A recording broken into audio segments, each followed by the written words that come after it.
G'day guys, welcome back to Lost Scoutcraft. Apologies if the audio is a bit off, still trying to figure out this microphone setup. Anyway, today I'm going to be teaching you the basics of a UHF radio. UHF stands for ultra high frequency.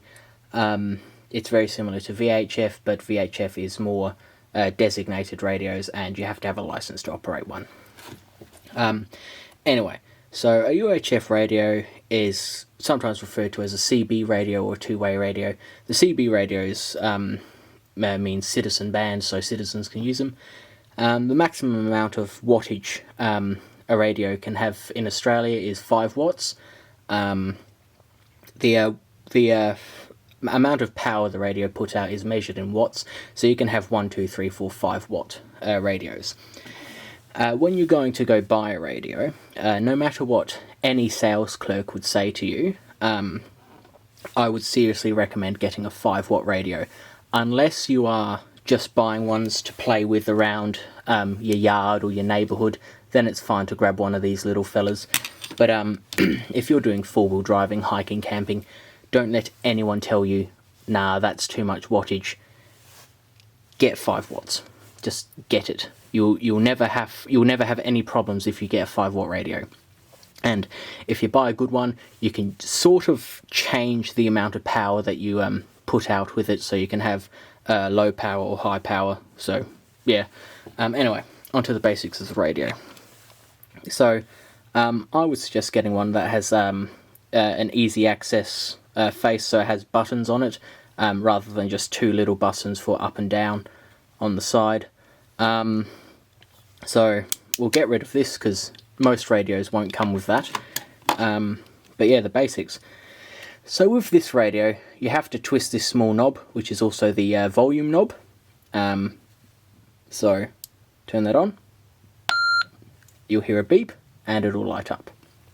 And I will just quickly check that's on automatic focus. Good. That's why the camera's doing so well. Anyway, so you can control the volume like that. And make sure it's not down too low, otherwise you won't hear your transmissions from other people. So with this radio, you can use this larger switch up here to change the channel. So right now I'm on channel 12. Let that focus in. If not, there we go. And you can twist it, and it'll go 13, 14, 15, or you can twist it down, and it'll go back down to 12, and then you can go lower. And channel 10 here in Australia is the 4-wheel drive channel, so it's used for convoys, so forth. And channel 11 is the calling channel, so that's like a rendezvous channel. Anyway, I'll go back to channel 12. So that's the basics. G'day guys, Lost Edit here. Just forgot to mention that the 2 little buttons in the top middle of the keypad with the arrows going up and down, that is another alternative way of changing the channels one by one. And same with smaller, more simplified handheld radios, is that the 2 largest buttons on the left and right of this one, they are for volume and channel, and it'll indicate which is for which on the radio. Also, if you had to get quick access to, say, channel 35, which is one of the emergency call channels here in Australia, so 5 and 35 are prohibited for emergencies.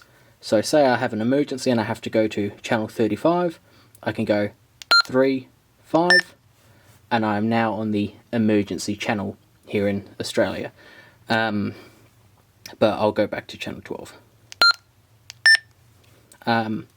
So yeah, sometimes there'll be a function button, and you can push that and you can get your squelch, scans, and all sort of stuff, including batteries and so forth. But yeah,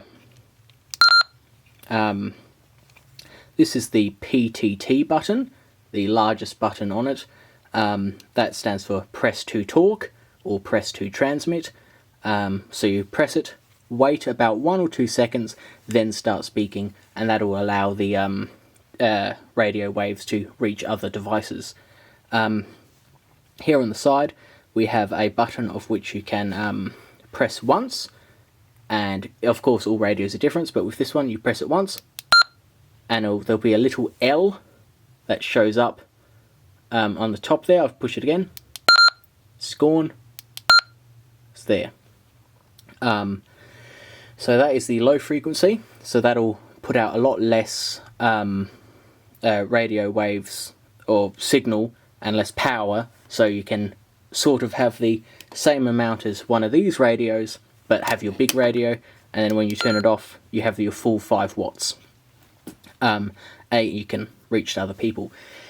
If you are struggling to get signal to people, or if you have to call someone in an emergency and you just can't quite reach the other person, you can also activate another setting called squelch. So you push that, and that creates this horrible hissing noise. But what that does is, say this is a 17 kilometer range, having the squelch on, if it's eye of sight, it may be able to boost it up to 18 or 19 extra, well, not extra kilometers, but up to 18 to 19 kilometers. So it really stretches out and grabs everything. And the reason for the sound it's making is because, say we have a perfect circle of range, it's trying to reach outside that circle, and there's just so much interference from everything that's just grasping what it can, and it's bringing it back to the radio. Anyway, you also have emergency buttons, so you can transmit that over if you have to get someone's attention.